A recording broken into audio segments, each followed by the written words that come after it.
Assalamualaikum warahmatullahi wabarakatuh. Salam hebat tukang kayu luar biasa.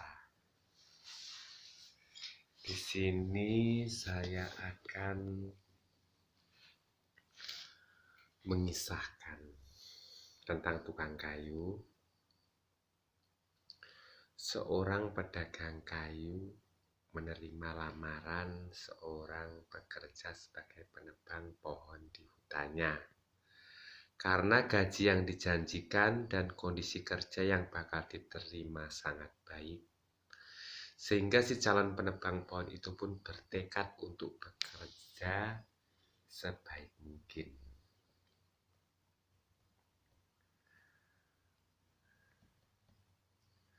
Saat mulai bekerja, si majikan memberikan sebuah kapak dan menunjukkan area kerja yang harus diselesaikan dengan target waktu yang telah ditentukan kepada si penebang pohon.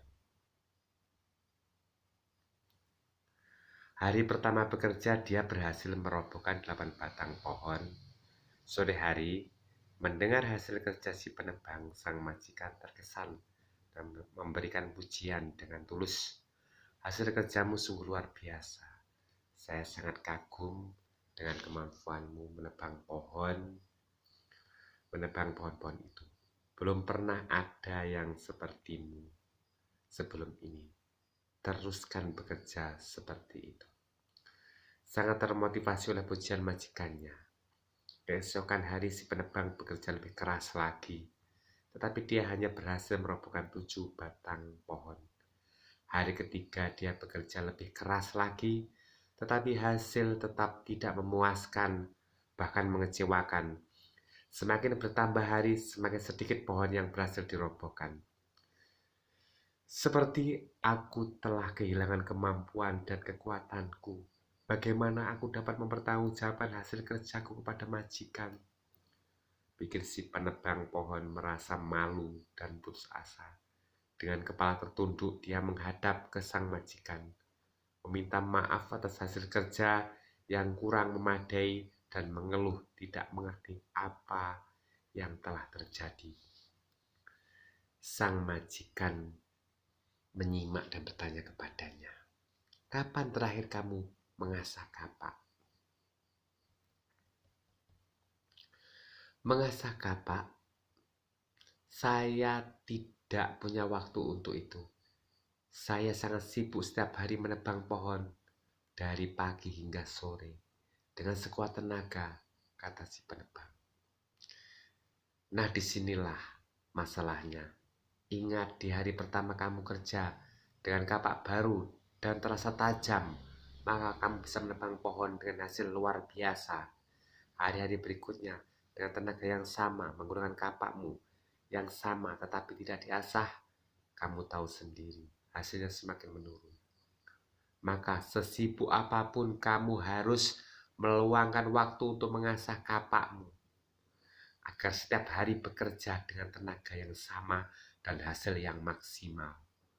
Sekarang mulailah mengasah kapakmu dan segera kembali bekerja," perintah sang majikan.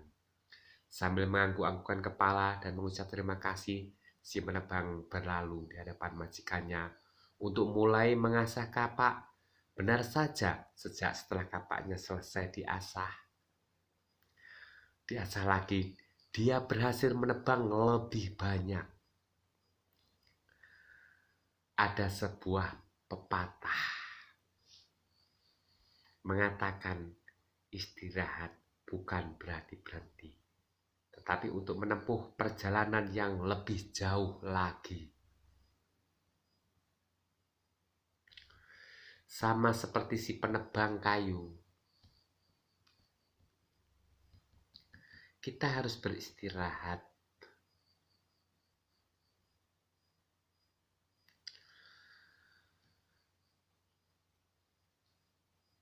Kalau tanpa memikirkan pembaruan pada peralatan, apalagi refreshing, kita pun kadang setiap hari, dari pagi hingga malam hari, seolah terjebak dalam rutinitas terpola, sibuk dan sibuk, sehingga seringkali melupakan sisi lain dari kehidupan kita, yang sama pentingnya, yaitu istirahat sejenak, mengasah dan mengisi hal-hal baru untuk menambah pengetahuan, menambah wawasan dan spiritual. Ini adalah prinsip sederhana. Tentang produktivitas, tentu tidak akan banyak pohon yang bisa ditebang oleh kapak yang telah tumpul dan aus. Tidak akan ada buruan yang mampu ditaklukkan oleh busur yang telah renta. Tidak ada sebuah kata penuh yang dan berlimpah.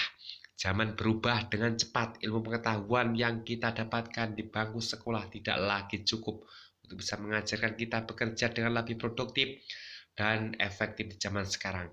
Bekerja keras adalah baik, tetapi bekerja keras dan cerdas akan menghasilkan lebih banyak.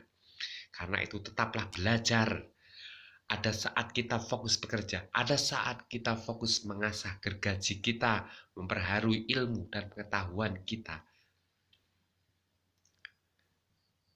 Jadi, apakah saat ini kita hanya bekerja keras atau juga bekerja cerdas?